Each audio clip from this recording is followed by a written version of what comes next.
This is a story about the strange thing I got wrong about this cold, rainy and wet home we call England. The problem is all inside your head, she said to me. The answer is easy if you take it logically.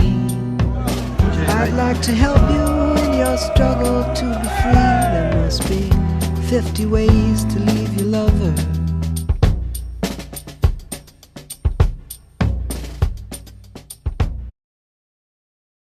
Okay, so I'm not gonna lie. I've had a great time growing up here in London. I've made some of my best friends for life here, and all in all, I've had a pretty great childhood here. But 4 years ago, I encountered a problem. Everyone's miserable. No, fair enough. What can you say? It is pretty miserable. At that time, I thought that England was quite a depressing place to live. The weather's not great, and more importantly, I felt that most of the people who lived here were not encouraging about people like myself, who were trying to carve a different path out in life for themselves. So, when I was 18, I left.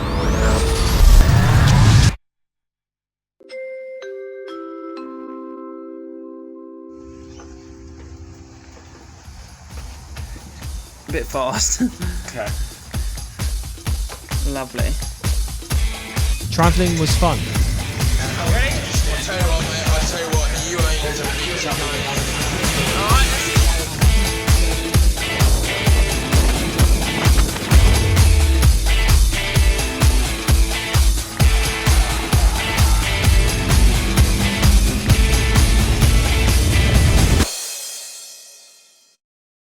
But 4 months in, I heard something ringing in my ear.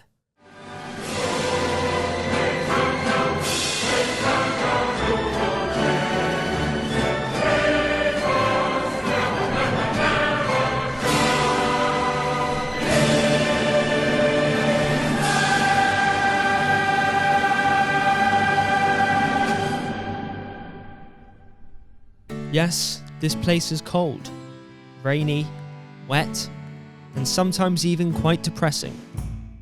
But there was something special about this small island, which I hadn't seen anywhere else in the world I had travelled to.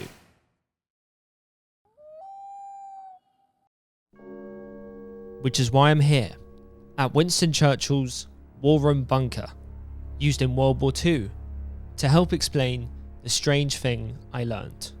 Everybody knows what World War II was like. It wasn't great.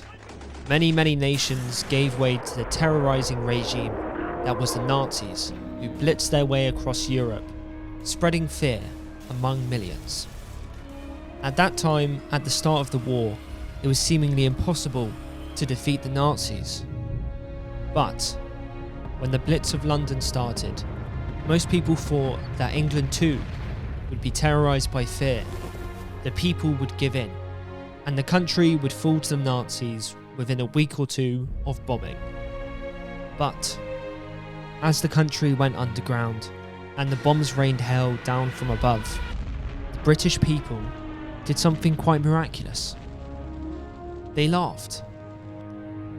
And it was here in this bunker that our leader, unlike other countries, gave this one message. We shall fight in France. We shall fight on the seas and oceans. We shall fight with growing confidence and growing strength in the air. We shall defend our island, whatever the cost may be. We shall fight on the beaches. We shall fight on the landing grounds. We shall fight in the fields and in the streets. We shall fight in the hills. We shall never surrender. Britain stood alone for a whole year after the fall of France, and Churchill's rhetoric inspired the country to fight on all costs. And I think that was something that surprised a lot of people, because I think, as now, you don't talk to people on the bus unless you know them. You don't talk to people on the train. But in those days, everybody talked to each other because they were all in the same boat together. And I think that was one of the most amazing cultural things of the Second World War. But a whole nation united by terror, which is what it was, because the bombing wasn't just London, it was all across the country. All the major ports, all the major cities were blitzed. And the London Blitz started on September the 7th, 1940, and it lasted for 57 consecutive nights, every single night. Now, if that's not going to unite people, I don't know what is. It's this example which I think helps underpin this feeling I have about British people, which makes us somewhat unique, a nation of quiet resilience, with an undeterred sense of humour despite any threats. And it took me some time to leave for a bit, to leave this place, to admire this island for all the things that it is. I think there's a lot of people that moan about the country, and they perhaps moan without realising in fact that they're quite lucky to be here, and they wouldn't be able to moan in other countries. But I'm very comfortable being a Brit and very proud to be British. I do think I feel the freest when I'm in England, especially in London. Like whenever I go back to see family members in other places, yeah, they have their own perks. Like you might find it easier to make friends. Like everyone might be a lot friendlier and stuff. But then in a way you feel more bound by the people around you, the opportunities around you. You can't just decide to hop on the tube and go to the other end of London because you heard this restaurant is amazing and your friend is suddenly free on a Saturday. So I think there's a certain freedom that the British culture offers that is unique in and of itself. I think even the British humor speaks for itself. Like sometimes it's so horrible, but you're like, yeah, that makes sense. We're British. Exactly. Of course you'd say that and it would be okay. Exactly. So whilst in January I probably will be moving to another country, it's not because I hate England. Instead, this time round, it's more because I just want some sun. Please. It's so grey here.